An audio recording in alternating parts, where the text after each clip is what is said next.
Hello student. आज की class हमारी इरिगेशन इंजीनियरिंग की है, जिसमें आज हम लोग नया चैप्टर शुरू करने वाले हैं। आज का हमारा चैप्टर है चैप्टर नंबर 4, जिसको हम बोलते हैं, किस नाम से जानते हैं, मेथड ऑफ इरिगेशन, जिसमें हिंदी में हम इसको कहेंगे सिंचाई की विधियाँ। ठीक है। मेथड ऑफ इरिगेशन में हम क्या क्या पढ़ने वाले हैं। मेथड ऑफ इरिगेशन में हम देखेंगे कि हम अपने खेतों की सिंचाई कौन कौन सी विधि से कर सकते हैं, कौन कौन कितनी विधि होती हैं, और किस टाइप्स ऑफ फसल के लिए कौन कौन सी विधियों का प्रयोग किया जाता है। जैसे फॉर एग्ज़ाम्पल, अगर हमें धान की खेती करनी है तो उसके लिए हम कौन सी विधि करेंगे, कौन सी विधि का यूज करेंगे अपने अपने जो भी इरिगेशन करने के लिए हम कौन सी विधि अपनाएंगे। इसके बाद अगर हमें कोई और आलू की खेती करनी है, या मान लीजिए और कोई सब्जियों की खेती करनी है, उसके लिए हम कौन कौन सी विधि अपनाएंगे। ठीक है। और जहाँ पर पानी की बहुत समस्या है, या पानी जो है बहुत कम अवेलेबल रहता है थ्रू आउट द ईयर, तो हम वहाँ पे कौन सी विधि यूज करेंगे, जिससे जो है हमारा पानी जो है बहुत कम वेस्ट हो। ठीक है। और जहाँ पे आपका हिली एरियाज़ हैं, हिली एरियाज़ में हम कौन सा मेथड यूज कर सकते हैं। ठीक है। और आप इसमें चलिए, और जैसे हिली एरियाज में हम पहुंच गए हैं, अब हम चलते हैं जहाँ पे 24 आवर्स क्या रहता है, जहाँ पर हमेशा जहाँ पर बारिश बहुत कम होती है, वहाँ उस वाले एरिया में हम कौन सा मेथड्स ऑफ इरिगेशन यूज करेंगे। इन सब के बारे में हम डिटेल में चर्चा करेंगे इस चैप्टर में। ठीक है। हम जो कि है method of irrigation.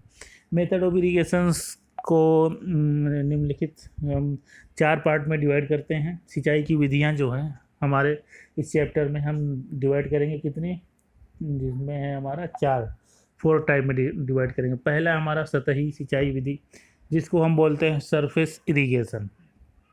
Surface irrigation को हम एक नाम से और जानते हैं, जिसको हम बोलते हैं फ्लो इरिगेशन।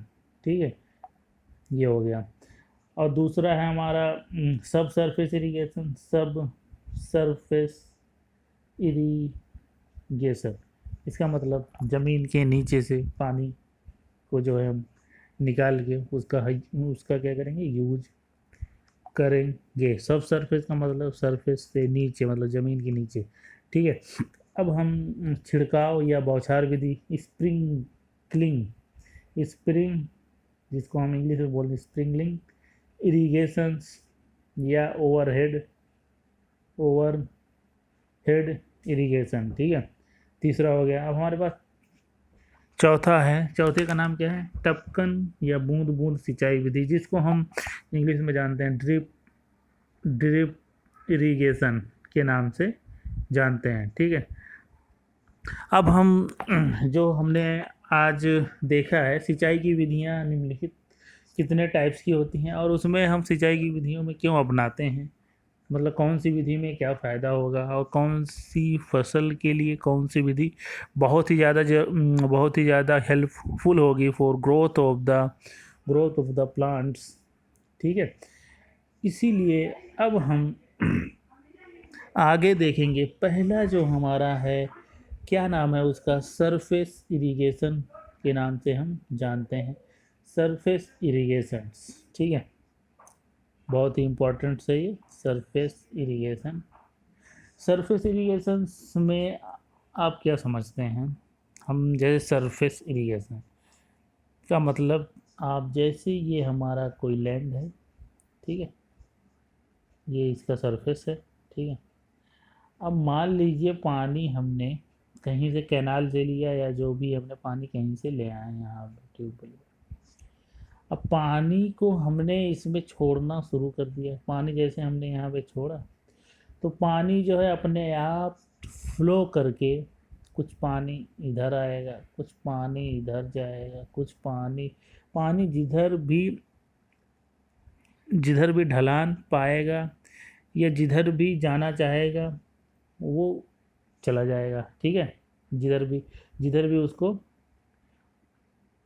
जाना होगा वो चला जाएगा। ऐसा नहीं है कि ये इधर ही जाएगा, ये इधर भी जा सकता है। इधर क्यों जाएगा? इधर अगर ढलान बहुत ज़्यादा मिल जाएगी ये चला जाएगा।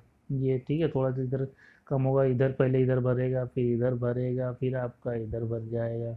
ठीक है, ऐसे पूरा पूरा कर दिए। कैसे हो रहा है ये? थ्रू द ग्रेविटी इफेक्ट के द्वारा जो पानी जो है फ्लो कर कर के हमारे सारे खेतों में कहाँ तक, यहाँ तक पहुँच जा रहा है। ठीक है, पूरा पूरा खेतों में क्या कर रहा है? इरिगेट कर दे रहा है, सिंचाई कर दे रहा है। थ्रू द किस इफेक्ट के द्वारा? ग्रेविटी इफेक्ट के द्वारा। ठीक है, ग्रेविटी इफेक्ट के द्वारा पानी जो है अपने आप फ्लो करके यहाँ से यहाँ तक पहले यहाँ था पानी, फिर अब पानी यहाँ से यहाँ तक आ गया। ये किसके द्वारा आया?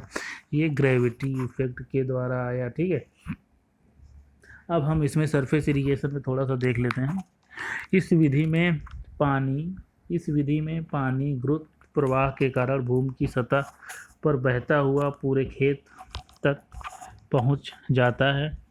इस विधि में अधिक मात्रा में पानी की आवश्यकता पड़ती है। ठीक है, जाहिर सी बात है, जब सरफेस इरिगेशन हम करेंगे पूरे पानी को हम लैंड यहाँ पे डालेंगे, जो भी है पानी हम यहाँ से रिवर से लेंगे, कैनाल से पानी लेंगे, तो जो पानी की आवश्यकता यहाँ पर तो ज़्यादा होगी। क्यों ज़्यादा होगी? कि पानी अपने आप फ्लो करेगा, ग्रेविटी इफेक्ट के द्वारा पानी पूरे खेतों में पहुँचेगा। इसकी वजह से यहाँ पर जो पानी की रिक्वायरमेंट होगी, वो पानी की रिक्वायरमेंट क्या होगी? यहाँ पे बहुत ज़्यादा होगी।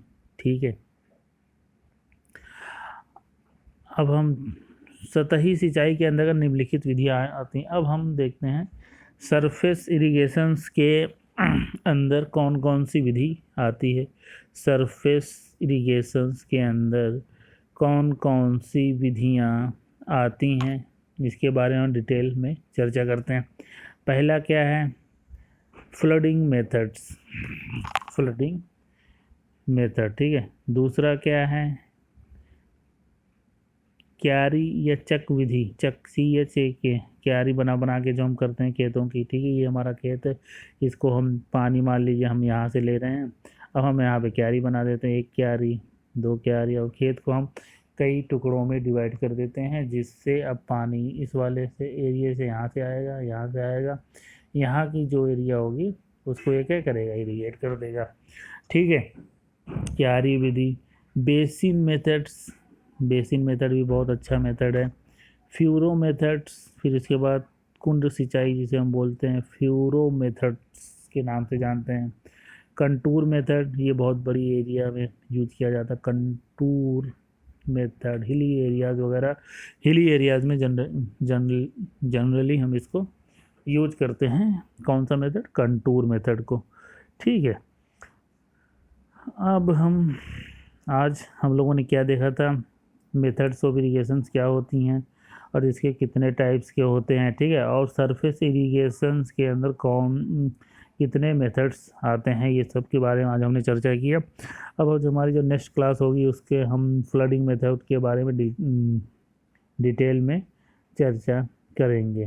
ठीक है, ओके, आज की क्लास हमारी यहीं पे समाप्त होती है। Okay, thanks.